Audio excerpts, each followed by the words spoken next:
सुप्रभात प्यारे बच्चों, कैसे हैं वो आप सब। उम्मीद करती हूँ घर पर होंगे और स्वस्थ होंगे। बेटा, आपके यूनिट टेस्ट 1 समाप्त हो गए हैं और आप लोगों ने बहुत अच्छे से काम किया है। उम्मीद करती हूँ आप इससे भी अच्छा काम आगे करेंगे। ठीक है बच्चे, आज हम जो पाठ पठन करेंगे बेटा वो है कैदी और कोकिला। पाठ 12 है आपकी पुस्तक का।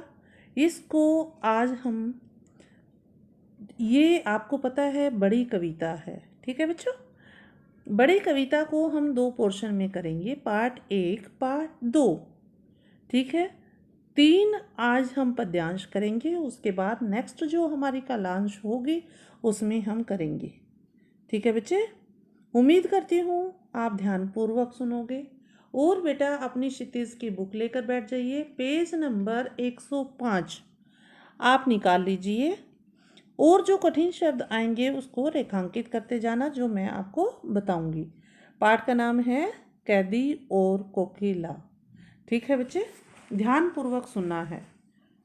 ठीक है, सबसे पहले थोड़ा सा मैं बताना चाहूँगी कि जैसे इसके कवि हैं माखनलाल चतुर्वेदी जी। ये देखिए पिक्चर में भी दिखाया गया है, कैदी है और कोकिला, कोकिला मीन्स कोयल। ठीक है, कैदी और कोकिला कविता बहुत लोकप्रिय कविता है। लोकप्रिय मीन्स लोगों द्वारा प्रिय, जिसकी तारीफ की गई है।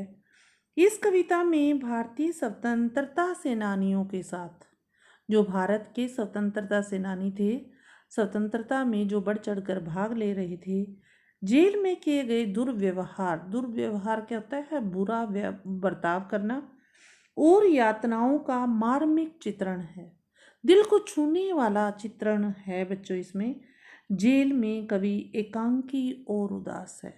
एकांकी मीन्स अकेला है और उदास है।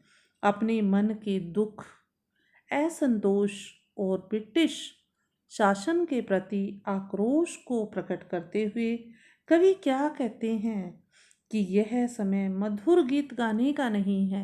कोयल से वो कहते हैं कि जो आप मधुर गीत गा रही हैं, यह ऐसा समय नहीं है कि आप मधुर गीत गाओ, बल्कि मुक्ति गान सुनाने का है कि आप हमें मुक्त मीन्स आज़ाद होने का गीत सुनाइए, क्योंकि हम जेल में हैं। कवि को लगता है कि कोयल पूरे देश को एक जेल के रूप में देख रही है, इसलिए आधी रात को वह चीख रही है। कैदी जो लेखक कवि हैं वो जेल में हैं और जो कोयल है वो आधी रात के समय कूक रही है, बोल रही है, जिससे कवि के मन की जो पीड़ा है वो किस प्रकार व्यक्त होती है, इस कविता में आप उसको सुनोगे। देखिए बेटा, कैदी और कोकिला जैसे मैंने आपको बताया है, माखनलाल चतुर्वेदी जी इसके कवि हैं। माखनलाल चतुर्वेदी जी एक स्वतंत्रता सेनानी थे, जैसे मैंने अभी बताया, और स्वतंत्रता की लड़ाई लड़ते लड़ते उन्होंने कई बार जेल यात्राएं की, मीन्स वो जेल में भी गए। यह कविता भी उन्होंने अपनी एक जेल यात्रा के दौरान लिखी हुई है।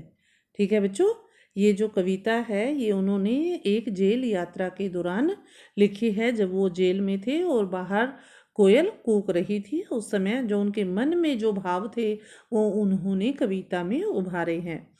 कवि जेल में अकेले थे, निराश थे, दुखी थे। आधी रात को जब एक कोयल अचानक आकर उनकी जेल की दीवार पर बैठकर बोलने लगती है, तो उस, देखिए बच्चे, उस कोयल को देखकर मन में जो भाव आए उनको उन्होंने एक शानदार कविता के रूप में पिरो दिया बच्चों। इस कविता में कवि ने अंग्रेज सरकार द्वारा राजनीतिक कैदियों को दी जाने वाली तरह तरह की यातनाएं मीन्स पीड़ा पहुंचाना, स्वतंत्रता आंदोलन में भाग लेने वाले लोगों को अंग्रेज सरकार पकड़कर जेल में डाल देती थी। जैसा कि स्वतंत्रता से पहले, हमारे देश को जब आज़ादी मिली उससे पहले की ये कविता है छात्रों, कि किस प्रकार अंग्रेज लोग भारतीयों पर अत्याचार करते थे, किस प्रकार उनको बांध कर रख लेते थे और फिर उन पर तरह तरह के अत्याचार और अन्याय किए जाते थे। उनसे कोहलू मीन्स तेल निकालने वाला यंत्र, चलवाया जाता था, पत्थर तुड़वाए जाते थे बेटा, और मोठ डालकर कुएं से पानी निकलवाया जाता था। देखिए कितनी कितनी यातनाएं होती थी। उन्हें पेट भर खाना भी नहीं दिया जाता था और अंधेरी कोठरी में बंद कर दिया जाता था जहाँ पर कोई रोशनी नहीं थी। स्वतंत्रता सेनानियों ने अंग्रेजों के जो अन्याय थे, जो उन पर अन्याय किए जाते थे, अत्याचार को सहन किया, लेकिन अपने मन से जो देशभक्ति की भावना थी उसको कम नहीं होने दिया। और अंग्रेज लोग क्या चाहते थे कि इनके अंदर से देशभक्ति की भावना जाती रहे, निकल जाए। भारत माता की आज़ादी के लिए लगातार संघर्ष किया, जिसका नतीजा सन 1947 में भारत आज़ाद हुआ और देखने को मिला। ठीक है छात्रों, इस कविता में कवि कोयल को अपनी सखी मानकर, सखी क्या होता है, मित्र, दोस्त, फ्रेंड मानकर अपनी मन की पीड़ा उससे व्यक्त कर रहे हैं। जिस प्रकार आप अपने दोस्त से अपने मन के जो भाव होते हैं, मन में दुख तकलीफ जो होती हैं, खुशी होती है, उनको शेयर करते हो, उसी प्रकार लेखक ने उस कोयल को एक सखी माना, एक दोस्त माना, एक सखा माना। और उससे क्या कहते हैं सुनिए।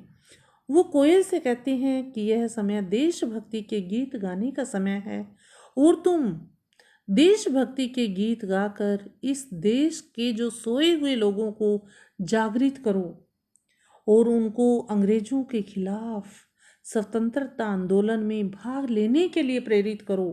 वो कोयल को अपने मन की भावनाएं इस प्रकार व्यक्त करते हुए कहते हैं कि ये अच्छा मधुर गीत गाने का नहीं है, ये गीत गाने का कौन सा है, देशभक्ति के गीत गाओ, ताकि आपके गीतों को सुनकर लोगों के अंदर, नौजवानों के अंदर देशभक्ति की भावना जागृत हो। इस काव्य में खड़ी बोली का प्रयोग किया गया छात्रों, और साथ में तत्सम तद्भव और उर्दू शब्दों का भी प्रयोग किया गया है।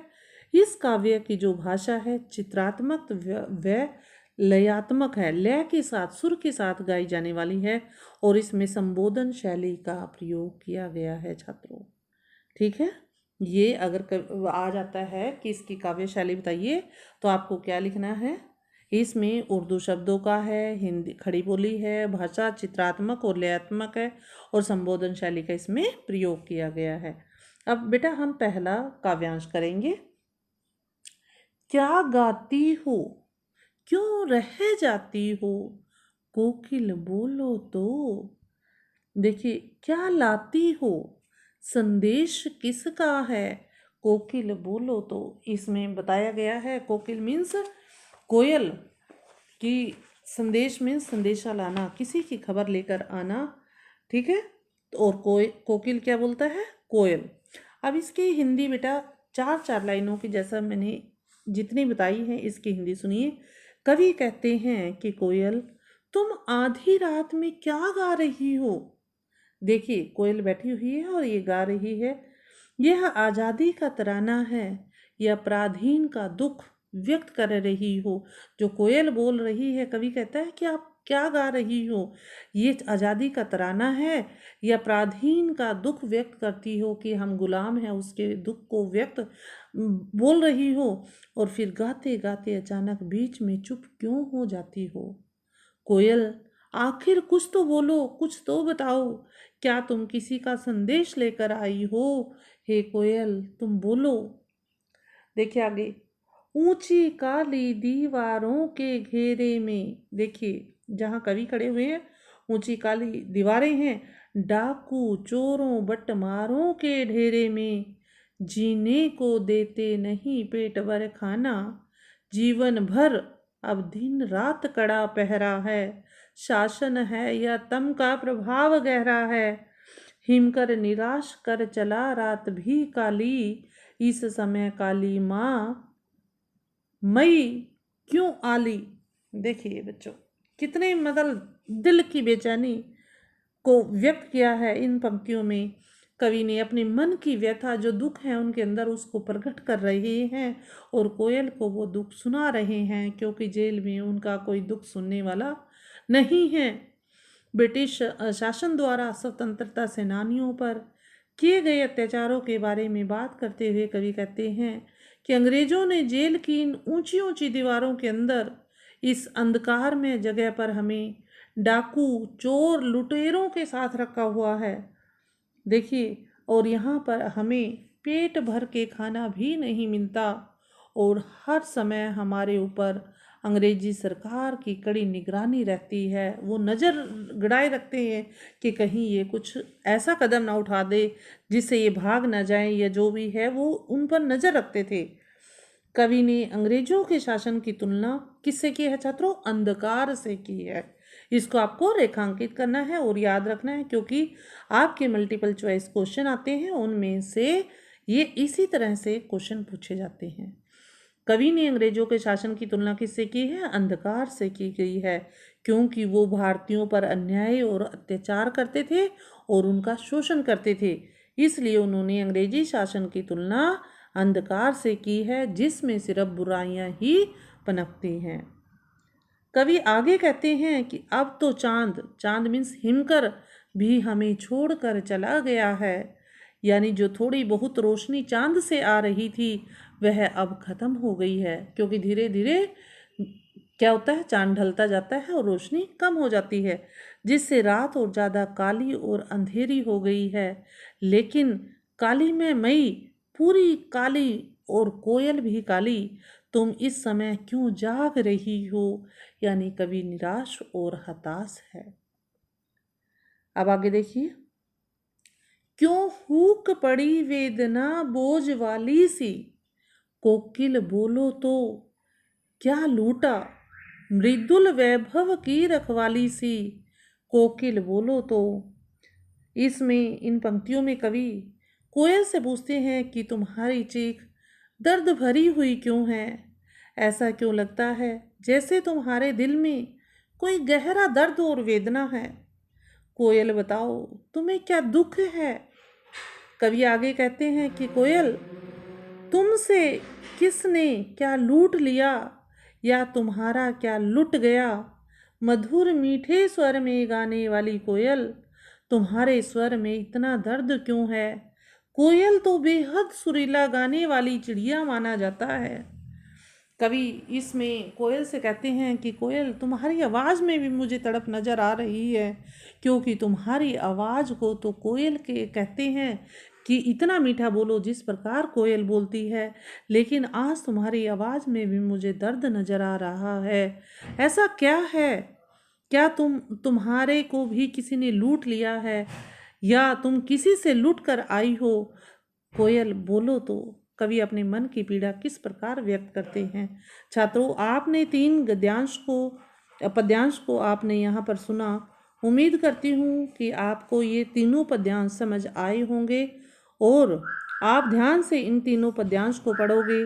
और अगर कहीं समझ नहीं आता है तो जब ऑनलाइन क्लास होती है बेटा, उसमें आप ज़रूर पूछ लिया करो।